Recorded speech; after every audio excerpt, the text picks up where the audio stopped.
Alors bonjour à tous, petite vidéo de l'état d'avancement, en tout cas la première vidéo sur le projet suivant qui est la coupure de section via AGOpenGPS.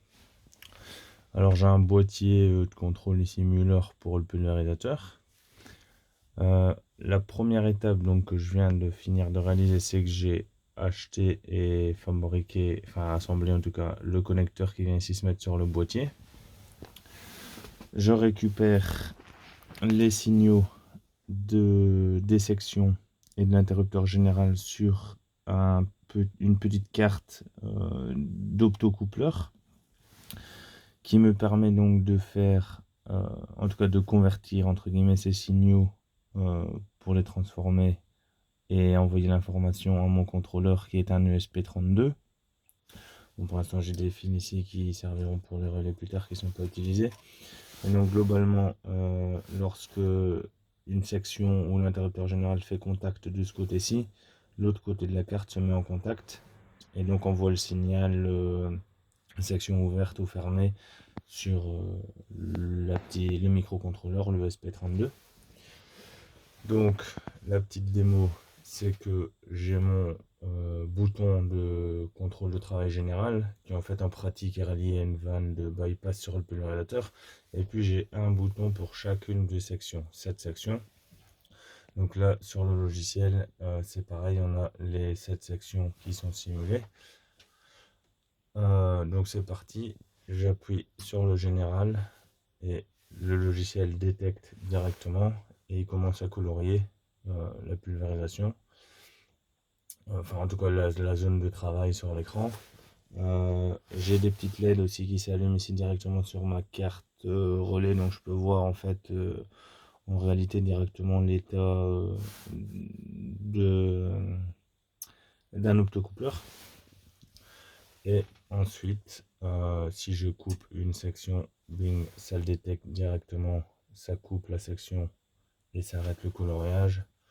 Hop, je teste avec d'autres sections, voilà, ça coupe, on rallume là, on éteint là, hop, on coupe les deux du bord, hop, on va laisser juste celle du milieu, voilà, tout est détecté. On arrive au bout, on arrête la pulvérisation, c'est détecté, ça s'arrête, on rallume, bingo, on veut couper deux sections, et voilà, enfin voilà, après c'est toujours le même principe. Ce qu'on peut remarquer aussi, c'est qu'il y a un petit délai donc entre le moment où on coupe, donc je vais couper celle-là, hop, il y a un petit délai pendant lequel ça continue à colorier. En fait, ça c'est fait exprès parce que je sais qu'il y a un petit délai en réalité entre le moment où je coupe une des vannes, en tout cas au moment où j'appuie sur le bouton et au moment où en pratique la vanne se coupe réellement et arrête de pulvériser. Donc ce délai est configuré dans le logiciel afin que la zone de coloriage corresponde vraiment à la réalité. Donc voilà, c'est cool en fait, ça s'est passé assez bien. Bon, ça fait déjà un moment que je réfléchis sur le schéma de montage et tout, donc j'étais plutôt confiant, mais disons que la partie pratique, elle a fonctionné directement et ça c'est pas toujours le cas, donc c'est assez sympa. Donc la suite de tout ça, c'est que on va donc là par exemple, ouais, c'est ça, j'ai mon câble qui sort du boîtier ici, qui arrive à mes optocoupleurs. Pour l'instant tous mes fils ils sont ballants. J'ai racheté un connecteur femelle exactement comme on a ici sur le boîtier, que je vais venir reconnecter sur tous les fils.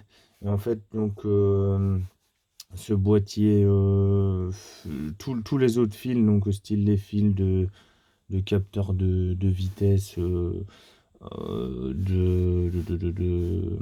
allez, de la vanne de contrôle de débit, etc. Je vais juste les ponter en direct sur ma prise femelle. Et sur ma prise femelle, je vais rebrancher mon pulvérisateur. Donc je viens vraiment juste me mettre au milieu entre les deux. Donc là, ça veut dire que je serai prêt à juste afficher l'état de la pulvérisation sur l'écran d'AGOpenGPS quand je pulvérise. Et alors ensuite, quand ça sera bon, il y aura encore l'étape suivante qui sera de connecter les relais ici en sortie. Donc ça, c'est tous mes fils de sortie avec lesquels je peux alimenter des relais. L'avantage, c'est que quand j'aurai configuré les relais, je peux aussi configurer la coupure automatique. Donc ça veut dire que ce sera le logiciel qui enverra via le câble USB l'info au microcontrôleur et qui lui enverra au relais le signal pour ouvrir ou fermer les sections, et non plus moi qui travaille en manuel en poussant les boutons. Et donc les relais s'ouvriront, se fermeront automatiquement, et je raccorderai la sortie des relais sur les fils qui repartent au pulvérisateur.